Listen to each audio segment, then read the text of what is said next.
I'm at the downtown YMCA where Dr. Littman is teaching one of her mini fencing classes. Not only does she teach here, but she teaches fencing all over the Midlands, including courses at USC. And if you can't enroll your student at Lee Park Elementary, you can always go for the second best option and pick up Senora Barnett's Spanish children's book. Not only is she a teacher, she's now a published author. So, why did we have snow in the Midlands this weekend? Well, we had a cold front that made its way through. There were showers in front of it, but warm air hit that front and caused snow in places like Irmo, Lexington, and parts of West Columbia, which made for great pictures like this one. But it was footage like this that had meteorologists concerned, just because not only did we have snow, we had power outages as well as ice on the road. The program's main takeaway is all about choices. Sometimes choosing this over that can be the difference between a healthy lifestyle and an unhealthy one.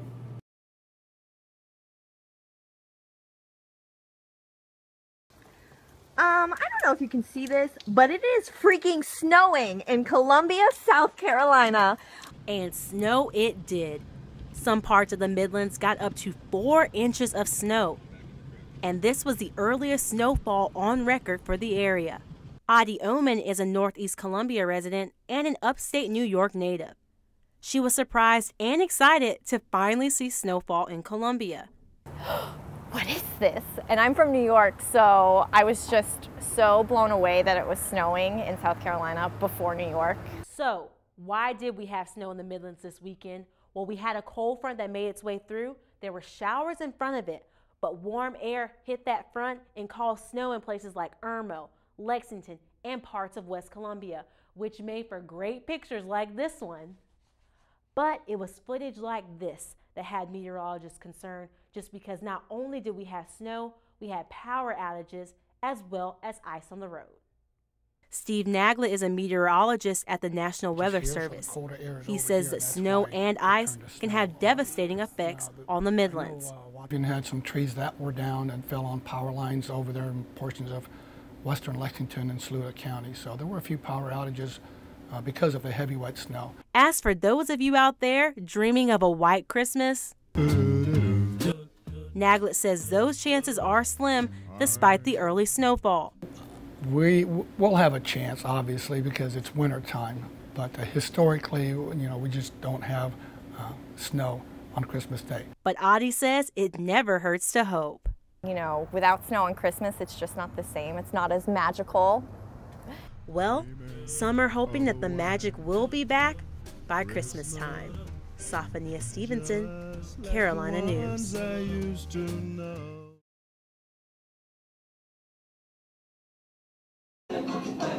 Bienvenidos, and welcome to Senora Jacqueline Barnett's kindergarten Spanish class, where her goal is to make Spanish as easy as uno, dos, tres. Barnett is an advocate of teaching young children another language. Definitely research has shown that language acquisition is, best done when the children are at a younger age, because they haven't fully acquired their first language, so it's going to be easier for them to acquire several languages actually at one time. The American Speech, Language, and Hearing Association says that speaking another language gives students the ability to be more flexible learners and increases job opportunities in the future. And if you can't enroll your student at Lee Park Elementary, you can always go for the second best option and pick up Senora Barnett's Spanish children's book. Not only is she a teacher, she's now a published author. Mi Libros de las Letras teaches children basic Spanish words and letters. Assistant Principal Jeff Lebansky says they are so thankful to have an educator like Barnett at their school. Miss Barnett's amazing. She incorporates everything in her teaching, so like today they're learning about body parts. And the students were definitely enjoying their Spanish lessons as they danced and sang along to the music. Safaniya Stevenson, Carolina News.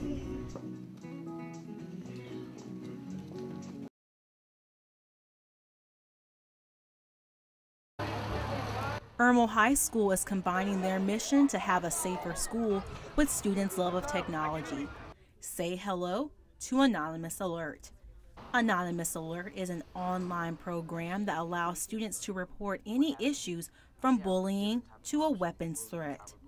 And here at Irmo High School, the app is downloaded to every single school-issued iPad. I spoke with students earlier today to show me how the app works.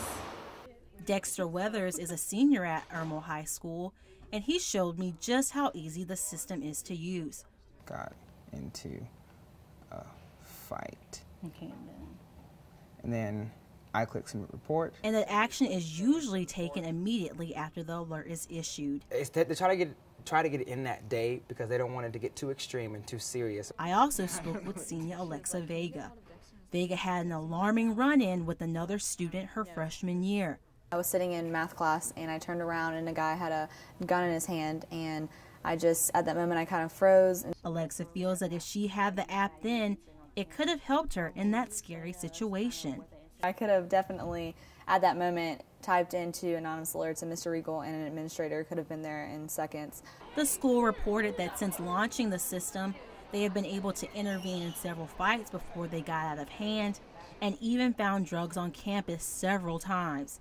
And just by having the alert system, the administrative staff feels it has deterred other incidents from happening. Dave Regal is the principal of Irmo High School. He says the system is helping students focus on what's important. We want kids to feel safe, and we want them to feel secure. We don't want them to have to come to school and worry about being picked on or being bullied. We just want them to focus on their studies. High schoolers already have enough on their plates. Now, when it comes to being safer on campus, Irmo High schoolers may have one less thing to worry about. Safaniya Stevenson, Carolina News.